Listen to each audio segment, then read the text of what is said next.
चारों तरफ परकोटे उठा दिए जाएं। प्रकृति की बाधाओं को तोड़ के तो गंगा सागर तक पहुंच जाती है, लेकिन अगर आदमी की इंजीनियरिंग की बाधाएं खड़ी कर दी जाएं तो हो सकता है गंगा सागर तक न पहुंच पाए। ये भेद समझ लेना जरूरी है। प्रकृति की कोई भी बाधा असल में बाधा नहीं है, इसलिए गंगा सागर तक पहुंच जाती है, हिमालय को काट के पहुंच जाती है। लेकिन अगर आदमी ईजाद करे, इंतजाम करे, तो गंगा को सागर तक नहीं भी पहुंचने दे सकता है। प्रकृति का तो एक सहयोग है, प्रकृति तो एक हार्मनी है। वहां जो बाधा भी दिखाई पड़ती है वो भी शायद शक्ति को जगाने के लिए चुनौती है। वहां जो विरोध भी दिखाई पड़ता है वो भी शायद भीतर प्राणों में जो छिपा है उसे प्रकट करने मन को ऐसा मथेगा कि आपको वहीं पहुंचना पड़ेगा। पहले कनेक्शन हटाओ।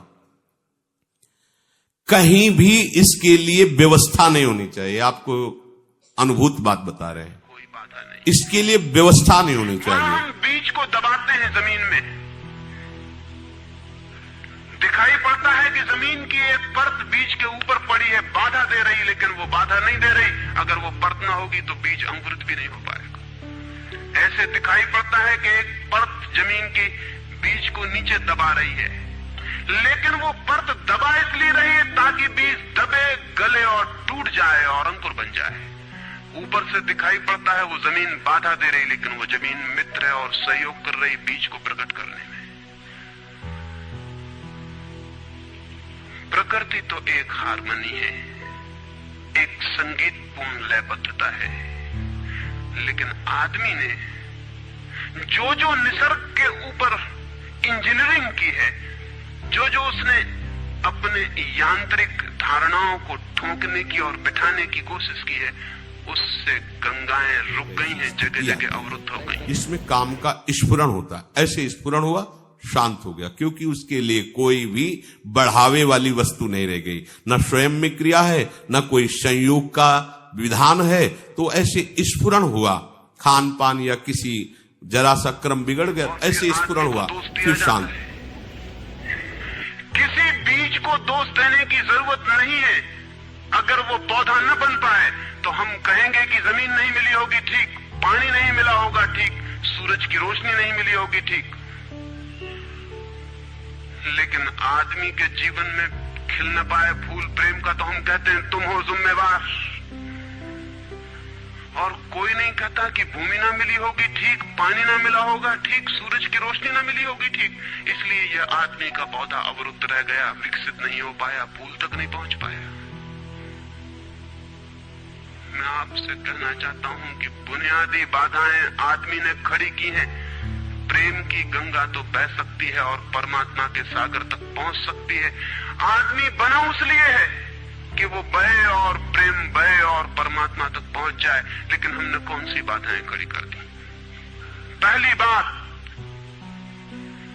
आज तक मनुष्य की सारी संस्कृतियों ने सेक्स का, काम का, वासना का विरोध दुश्मन किया। मानना है, शत्रु को शत्रु। भगवान कह रहे हैं ये योगियों का, परमार्थ के पथिकों का, ज्ञानियों का नित्य बैरी।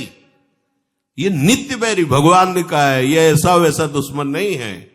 परमार्थ के पथिकों का सीधा विरोधी है काम। जन्म की संभावना तोड़ दी, नष्ट कर दी इस निषेध ने, क्योंकि सच्चाई यह है कि प्रेम की सारी यात्रा का प्राथमिक बिंदु काम है, सेक्स है।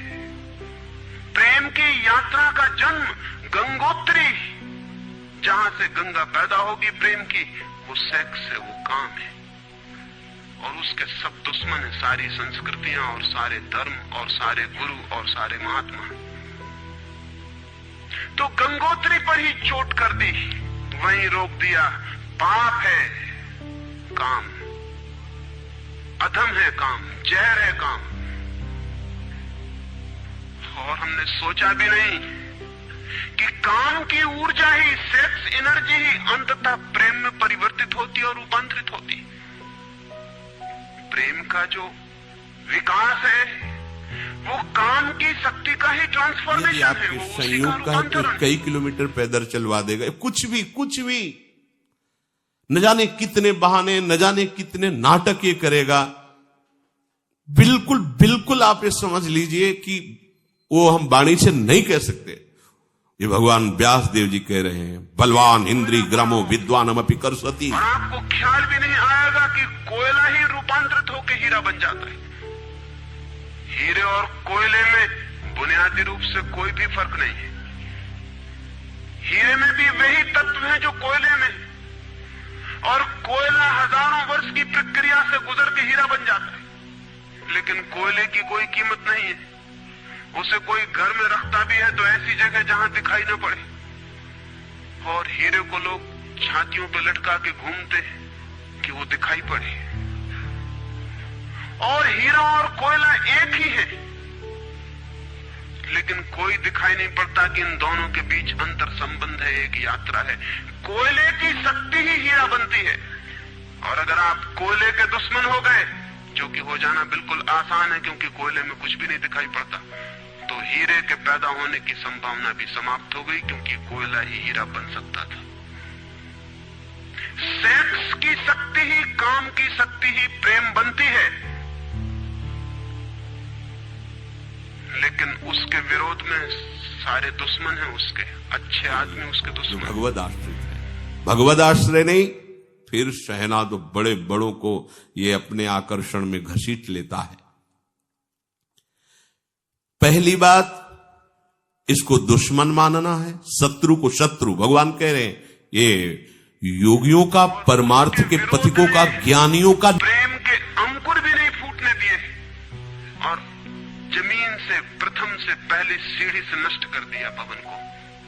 फिर वो हीरा नहीं बन पाता कोयला, क्योंकि उसके बनने के लिए जो स्वीकृति चाहिए, जो उसका विकास चाहिए, जो उसको रूपांतरित करने की प्रक्रिया चाहिए, उसका सवाल ही नहीं उठता। जिसके हम दुश्मन हो गए, जिसके हम शत्रु हो गए, जिससे हमारी द्वंद्व की स्थिति बन गई और जिससे हम निरंतर लड़ने लगे, अपनी ही शक्ति से आदमी को लड़ा दिया गया है, सेक्स की शक्ति से आदमी को लड़ा दिया गया है। और शिक्षाएं दी जाती हैं कि द्वंद्व छोड़ना चाहिए, कॉन्फ्लिक्ट छोड़नी चाहिए, लड़ना नहीं चाहिए। और सारी शिक्षाएं बुनियाद में सिखा रही हैं कि लड़ो, मन जहर है तो मन से लड़ो, जहर से तो लड़ना पड़ेगा। सेक्स पाप है तो उससे लड़ो। और ऊपर से कहा जा रहा है कि द्वंद्व छोड़ो। जिन शिक्षाओं के आधार पर मनुष्य द्वंद्व से भर रहा है, वही शिक्षाएं दूसरी तरफ कह रही हैं कि द्वंद्व छोड़ो।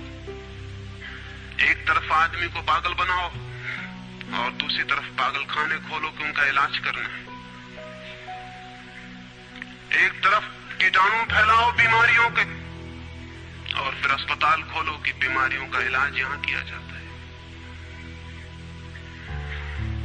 एक बात समझ लेनी जरूरी है संबंध तो आप में। फिर पैतरे सीख जाएंगे इसको परास्त करने की, क्योंकि आपके साथ हरि गुरु का कृपा बल है। बिल्कुल पक्का मानिए, पहली बात आपको इसे शत्रु रूप में देखना है शत्रु। भगवान कह रहे हैं कि ज्ञानिना नित्य वैरिणा, ज्ञान से मुक्त नहीं हो सकेगा। काम उसके जीवन का प्राथमिक बिंदु है, उसी से जन्म होता है। परमात्मा ने काम की शक्ति को ही, सेक्स को ही सृष्टि का मूल बिंदु स्वीकार किया है। और परमात्मा जिसे पाप नहीं समझ रहा, महात्मा उसे पाप बता रहे हैं। अगर परमात्मा उसे पाप समझता है तो परमात्मा से बड़ा पापी इस पृथ्वी पर, इस जगत में, इस विश्व में कोई भी नहीं है। फूल खिला हुआ दिखाई पड़ रहा है। कभी सोचा है कि फूल का खिल जाना भी सेक्सुअल एक्ट है? फूल का खिल जाना भी काम की एक घटना है, वासना की एक घटना है। फूल में है क्या उसके खिल जाने में? उसके खिल जाने में कुछ भी नहीं है। वे बिंदु हैं, पराग के, वीरी के कण हैं, जिन्हें तितलियां उड़ा के दूसरे फूलों पे ले जाएंगी और नया जन्म देंगी।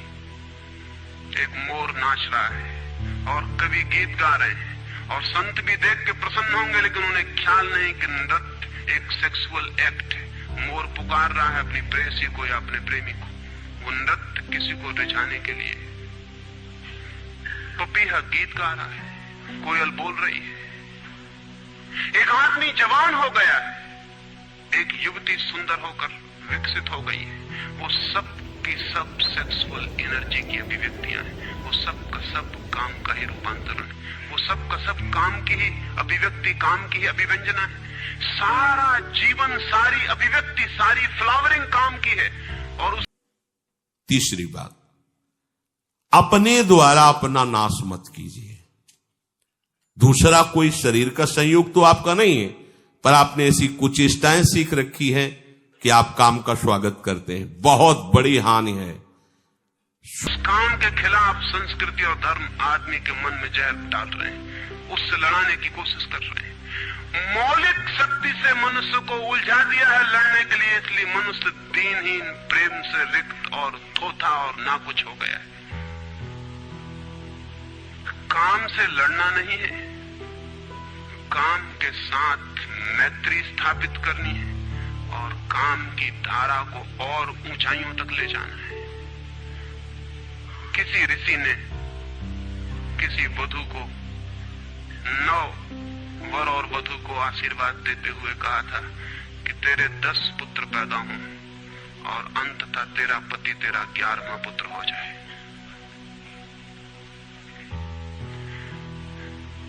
वासना रूपांतरित हो तो पत्नी मां बन सकती है, वासना रूपांतरित हो तो काम प्रेम बन सकता है। लेकिन काम ही प्रेम बनता है। काम की ऊर्जा ही प्रेम की ऊर्जा में विकसित होती है, फलित होती है। लेकिन पूर्ति होने पर लोभ आता है। जैसे जैसे कामनाओं में बहते जाओगे, तुम्हारी मोह ममता बढ़ती जाएगी, अहंकार, सारी की सारी जड़ है ये काम। इसीलिए कठिन शब्द लगा है। कठिन काम वासना पाप का करके पूरी तरह विनाश। सच्ची मानिए, ये मन बहुत हमारा बेईमान है, ठग है। हमने मनुष्य को भर दिया है काम के विरोध में। इसका परिणाम यह हुआ कि प्रेम तो पैदा नहीं हो सका, क्योंकि वो तो आगे का विकास था, काम की स्वीकृति से आता। प्रेम तो विकसित नहीं हुआ और काम के विरोध में खड़े होने के कारण मनुष्य का चित्त ज्यादा से ज्यादा कामुक और सेक्सुअल होता चला गया। हमारे सारे गीत, हमारी सारी कविताएं, हमारे चित्र, हमारी पेंटिंग्स, हमारे मंदिर, हमारी मूर्तियां सब घूम फिर के सेक्स के आसपास केंद्रित हो गई। हमारा मन ही सेक्स के आसपास केंद्रित हो गया। इस जगत में कोई भी पशु मनुष्य की भांति सेक्सुअल नहीं है। मनुष्य 24 घंटे सेक्सुअल हो गया। उठते बैठते सोते जागते सेक्स ही सब कुछ हो गया। उसके प्राण में एक घाव हो गया, विरोध के कारण, दुश्मनी के कारण, शत्रुता के कारण। जो जीवन का मूल था उससे मुक्त तो हुआ नहीं जा सकता था, लेकिन उससे लड़ने की चेष्टा में सारा जीवन रुग्ण जरूर हो सकता था, वो रुग्ण हो गया है। और ये जो मनुष्य जाति इतनी ज्यादा कामुक दिखाई पड़ रही है, इसके पीछे तथाकथित धर्मों और संस्कृति का बुनियादी हाथ है। इसके पीछे बुरे लोग